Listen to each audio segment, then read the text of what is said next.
कोई सवाल है, पूछो। राखी हैंड रेज की हुई है।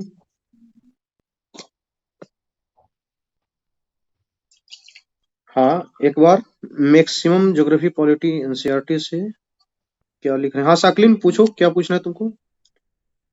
एक बार मैक्सिमम। हाँ, ये प्रिया कुमारी लिख रही हैं कि इस बार मैक्सिमम क्वेश्चन जो है कि ज्योग्राफी पॉलिटी का एनसीईआरटी से ही था। इसलिए मैं तो बार बार कह रहा हूँ ना कि जो आपका एनसीईआरटी है वो एकदम से होली बुक है किसी भी सिविल सर्विस के प्रिपरेशन के लिए। आप एनसीईआरटी को छोड़ नहीं सकते हैं। इसलिए तो हमारा जो कोर्स चल रहा है 75 डेज वाला अभी, उसमें सबसे पहला ही लाइन लिखा हुआ है कि हम एनसीईआरटी को कंप्लीट करवा रहे हैं उसमें होमवर्क सीरीज के थ्रू। आप उसको देखिएगा, उसका ऐड जाता है। ठीक है, मैं बहुत प्रसार प्रसार करने में विश्वास नहीं करता हूँ। ठीक है, आप उसको अगर कोई ज्वाइन करना चाहते हो तो देख लीजिएगा, वहाँ एनसीईआरटी ही सबसे पहले होमवर्क में दिया जाता है। ठीक है, और फिर 8 तारीख को हम लोग नए बहुत सारे कोर्सेस लाने वाले हैं। तो उसमें बीपीएससी का मेंटरशिप प्रोग्राम आएगा, बीपीएससी का होलिस्टिक सारा चीज लाएंगे हम लोग।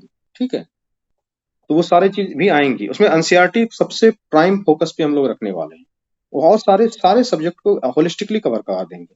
ठीक है, पूछे सवाल, पूछे आप।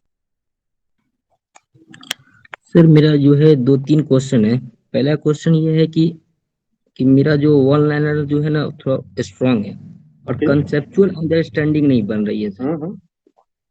पहली बात ये जैसे कंसेप्चुअल क्वेश्चन आ जाता है ओके, तो समझ उसमें गए। मैं गलत कर देता हूँ। ओके।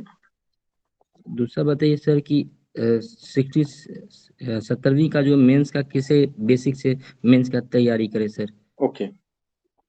तीसरी बताइए सर क्या मैं जो है ना क्या बोलते हैं डेली बेसिस पे जो रूटीन बनाता हूँ उसको फॉलो नहीं कर पाता हूँ, या तो इधर उधर में टाइम भटक जाता है, या समझ तो गए, समझ गए। मन करता है कि एक ही सब्जेक्ट पढ़ने का दूसरे सब्जेक्ट पढ़ नहीं पाता हूँ। ओके ओके, ठीक ठीक ठीक। देखो, पहला क्वेश्चन तुम्हारा क्या था, फिर से बोलो। कि ये था कि सर हाँ, समझ गए। Conceptual and concept, understanding. देखो कंसेप्ट का मतलब क्या होता है, इसलिए मैंने तुमसे दोबारा बुलवाया।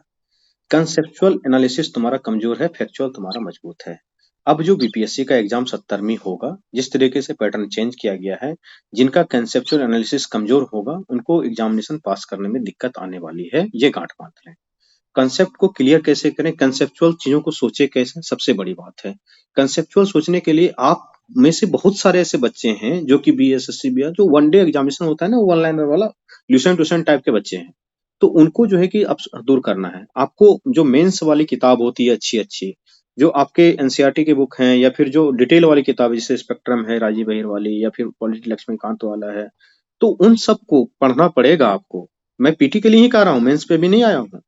पीटी पे इन सारी किताबों को पढ़ना पड़ेगा, जितने भी है वो पूनम दयाल दलाल में दहिया में सर मैम की किताबें हैं, या फिर वो प्लासी2 पार्टीशन वाला जो किताब है। मैं नाम लेना स्टार्ट करूं तो उसी में टाइम चला जाएगा। तो मैं कह रहा हूं कि जो सब्जेक्टिव बुक हैं उस बुक को पढ़ना पड़ेगा। आप पढ़ेंगे तभी तो आपके दिमाग में चीजें जाएंगी सब्जेक्टिव तरीके से। जब सब्जेक्टिव तरीके से जाएंगी चीजें, तो जो है कि आपका कॉन्सेप्ट धीरे धीरे बिल्ड होना स्टार्ट हो जाएगा। कॉन्सेप्ट को बढ़ाने के लिए एडिटोरियल जो होता है, कम से कम आप 2 पेपर का पढ़ना स्टार्ट करें। अगर कॉन्सेप्ट आपका ज्यादा कमजोर है, 2-3 पेपर का, 2 पेपर का ज्यादा नहीं, 2 पेपर का एडिटोरियल पढ़ें, अच्छे अच्छे एडिटोरियल। मैं भी तो डेली डालते रहा, तो मेरे टेलीग्राम चैनल पे जाके देखिए, डेली कुछ ना कुछ एडिटोरियल में डाल देता हूँ। वो फ्री ऑफ कॉस्ट है, उसमें मैं कोई पैसे चार्ज नहीं करता हूँ, क्योंकि मुझे भी पढ़ने ही रहते हैं। मैं पढ़ता हूँ, उसका फोटो खींच के मैं डाल देता हूँ आप लोगों के लिए। ठीक है।